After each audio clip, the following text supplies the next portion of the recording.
Hello everyone, it's Katie from Katie Writes Stuff, and I have a fresh cup of tea. And also a whole bunch of patterns to show you.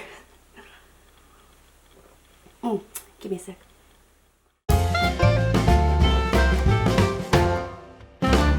Before we get on to the patterns though, I just need to share these with you because I'm having so much fun making my jumper. That was part of my June plans. Check out the video if you haven't seen it already. This is a sleeve. Look at it. That's a sleeve. That's amazing. For some reason it tells you to do the sleeves first, and I wasn't complaining because so many stripes, but just have a look at it on. Yeah, that's madness. It's going to be so good. I'm excited. I've also finished the back and I'm working on the front now, and I am crossing my fingers that I actually get it finished before I go away in the first weekend in July, or possibly the second weekend in July. Anyway, before then, I'm hoping it'll get finished. Oh, I love the stripes. Anyway, I'll talk more about that in my June makes video, which is obviously not this one. Oh, before we go on, I'm wearing dinosaurs. This is the New Look pattern. Whose number? I cannot remember. But I'm not going to talk about it now because this is, again, not my June makes video. I'll get to the topic of it eventually, I swear. But in the meantime, enjoy the magenta dinosaurs because I do. Yes, I've been acquiring some patterns. Every time I think I have enough patterns, apparently I just sit there and laugh at myself and then buy some more. And then presumably start looking for houses with dedicated pattern storage, because that's clearly what I'm going to need. Recently Spotlight had a 3 for $12 sale on Simplicity, and I remembered that Emily from One at a Time had recommended a Simplicity pattern for a skirt that could possibly be good for when I'm performing with my band. So I went along and bought that and a couple of others to go with it. And so this is the first one, which is Simplicity 1369. This is the skirt that Emily recommended.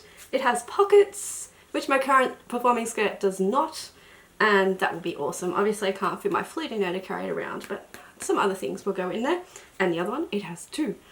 And I went and I really tried to buy some plain black fabric. And I did. And then I thought, this is too boring. So I bought a sparkly lacy overlay to go with it, and I thought I'd just make it up as I go. But it turns out that there is the bottom one there, which is number B, actually has an overlay on it. So it's designed to have a lacy black overlay. That's the way I'm looking at it, and that's why I'll stick with it. I will show you the fabrics for that and talk about my plans in my July plans video. And because it was 3 for $12, I clearly had to buy some more patterns, otherwise it would have been more expensive, which would have made no sense. So I found this cute little t-shirt pattern. I quite like. I do not like the tassels. The tassels, no, just no. But I do like the really simple sort of cap sleeve kind of grown on business. So I thought that would be nice. For $4, who can complain? And I got this really cute. I love this. It's $11.97. It's a reissue, and it says 1960s. But that's a lie, and I can tell you how I know.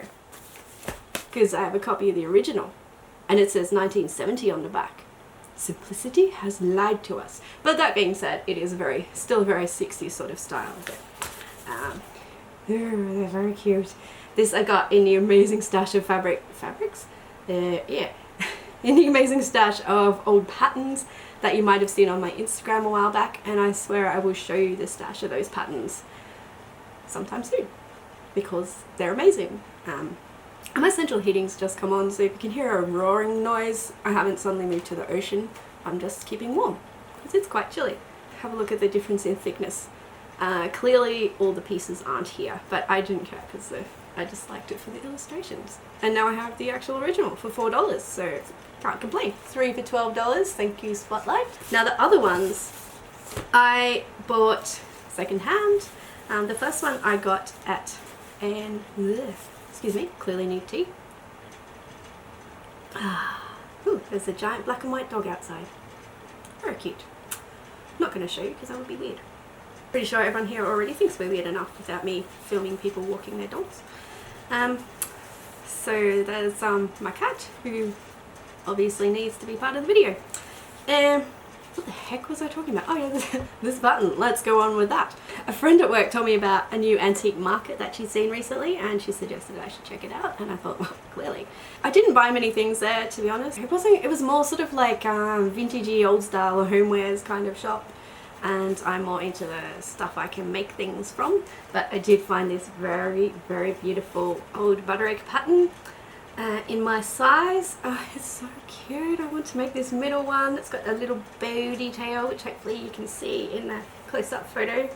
And I don't think I can find a date on it, but oh, it's so pretty.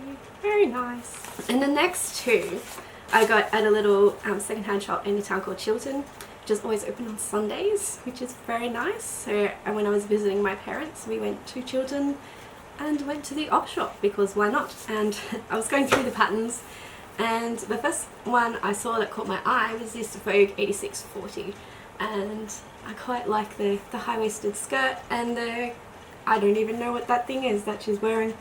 I'm calling it a cape, but if you look on the back it's actually a sort of jacket, but so it's kind of like a jacket that looks like a cape, which is that feels like it should be my kind of thing. So anyway, I loved it, and it hasn't been used. And then there was one right next to it, and you may remember in my June makes video I was talking about self-drafting a pleated skirt, and I said I had looked at a couple of patterns but decided not to buy them, and one of them was Vogue 1990. And here Vogue patterns are, well, they're expensive everywhere, aren't they? So it would be around $30, and I thought, well, I'll keep it in mind for when there's a sale.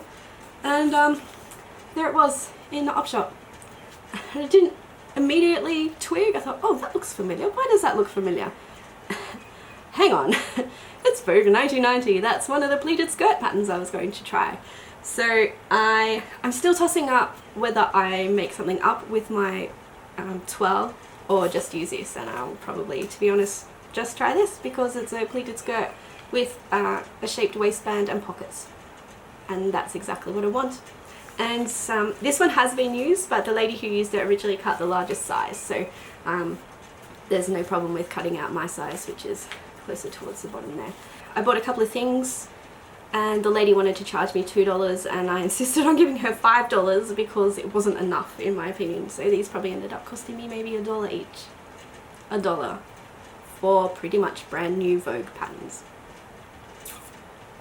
Op shops are good to me sometimes. And now we will discuss the knitting patterns that I have bought recently. Only 3. The first one, can I remember where I found these? Oh, these are at the vintage market as well.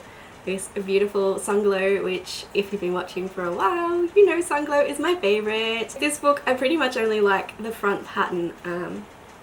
I'll stop saying because I'm sick of editing it out, to be honest. But it's such a cute pattern. You'll be able to see it in the detail that I'm showing you now. And I've actually been looking for this pattern for a little while, and now I have it. Thank you very much. And it adds to my Sunglow pattern. One day I will have them all. All of them will be mine. The next one I found also at the vintage market was this Jack Frost book of blouses. And it was quite a good price, and I'd never heard of Jack Frost knitting patterns before, so I was a bit excited to have a look. And it turns out they are from New York. There's an easy way to tell when it's from America. There's a Coke bottle. Nice shorthand there, but what was a bit weird was that after buying this, literally the next day, I was browsing about on Instagram and saw someone making one of the blouses from this book. So I was pretty excited. I'm like, I've just found out about this book and you're making a pattern from it. And the person probably backed away slowly from my excessive enthusiasm. And I've only just noticed that on the back there's a list of all the other volumes in the Jack Frost series, so clearly there's a bit more collecting in my future. And my final one is my favourite. Where did I get this? It's from one of the local op shops I got to go because I was off work sick last week, but not so sick that I couldn't go to an op shop when it was sitting right there. And luckily I did, because I found this amazing woman's knitting book from the 1940s, and it's, as you will be seeing now, full of some lovely ideas. My favourite is probably the one where you can make a pair of socks to match your top. That's fabulous. And there's a little stripy yoked t-shirt that I think is very cute and I would love to make, and I adore it. And also there's of course old advertising, which is one of the best things ever. Oh, and on the back, oh, they're advertising my favourite sunglow. And the final thing I have to show you is not a pattern at all. It is a thing you use to make the patterns. It is this sewing machine you can see in the background here and in close up here. And she does have a name, and as you may recall from previous videos, I don't name my things, but she came with a name. My parents gave her her name. She is a Singer 201P, which means she was assembled in Australia, and her case was also made in Australia. And as she's an Australian singer, they called her Nellie after Dame Nellie Melba, the famous Australian opera singer from the early 20th century. Yes, so she's called Nellie. And that is all from me for today. I hope you enjoyed seeing all the things that I found recently and bought. Let's just say I found them anyway. And I hope you have the sort of luck I've been having at secondhand shops lately, finding brand new patterns for next to nothing, because everyone deserves to have that sort of luck. I have a fun video planned for next week, so I hope I'm able to make that happen. And you can subscribe if you haven't already to make sure you don't miss out on it. But if you have anything you'd like to say to me today, please do pop down into the comments, because you know I love having a chat with you all. It's so much fun, and I missed it last weekend, but I was too sick to make a video, so sorry about that. But I will be back next weekend, and in the meantime I hope you all have a lot of fun knitting and sewing and enjoying whatever weather you're having, and I will catch up with you all again soon. Goodbye.